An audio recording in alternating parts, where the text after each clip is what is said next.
ke situ. Keadaan yang pertama apa kata dia? Maka di antara kayakan dengan syukur. Nak manjatkan di antara yang pertama kaya dia dengan Allah Ta'ala, maksudnya bukan kaya dalam ilmu tauhid ya. Kaya dalam ilmu tauhid kau cakap macam tu kufur kau. Maksudnya kau nak kaya kan, nak perbanyakkan hati kau. Kalau kaya dalam ilmu tauhid tidak memerlukan sesuatu. Beza tu. Kau jangan salah faham ni perkataan kaya ni. Bila tak dia kata hal keadaan kaya kan, dia minta di antara supaya ingatan dia dan tertumpu dia kepada Allah Ta'ala.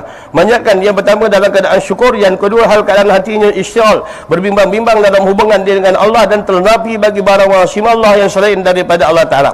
Andainya di antara kau dapat di antara dua perkara ni, yang pertama di antara syukur, yang kedua di antara kaya ataupun kaya, hal keadaan yang kedua ini, maka pada ketika itu tidak ada lagi yang terlebih lazat daripada lazat yang melainkan hal keadaan berbimbang-bimbang yang membimbangkan kamu daripada Allah Ta'ala.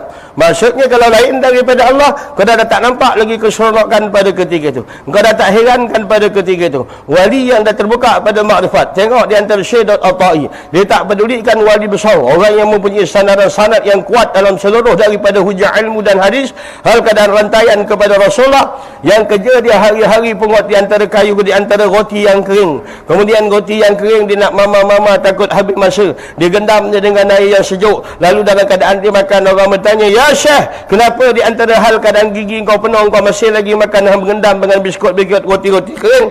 Dia kata, supaya lembut, dalam keadaan mudah aku makan, supaya tidak banyak masa aku menghabiskan pada waktu makan. Tu yang Nabi pesan. Dua waktu ni dalam keadaan jangan terambil terlampau banyak. Yang pertama waktu ketika makan, yang kedua waktu ketika dalam tandas. Jangan ambil banyak dalam waktu tu. Maka dengan sebab itu, bila hal keadaan hati mereka yang memanjatkan kesyukuran kepada Allah Ta'ala, tak ada di antara jalan yang paling senang orang naik kepada hadrat Allah, jalan syukur. Pasal tak ada di antara nikmat di atas dunia ini melainkan dia datang daripada Allah dan dia milik Allah. Yang kedua, wujud dia tu pun adalah satu nikmat datang daripada Allah. Hal keadaan setelah Allah letakkan dia, wujudkan akan dia, lalu dikurniakan dia akan ilmu pengetahuan dan makrifat serta sayap dalam mengenal Allah Ta'ala. Maka akhirnya dia nampak bahawa diri dia merupakan satu nikmat, wujud dia tu satu nikmat yang datang daripada Allah.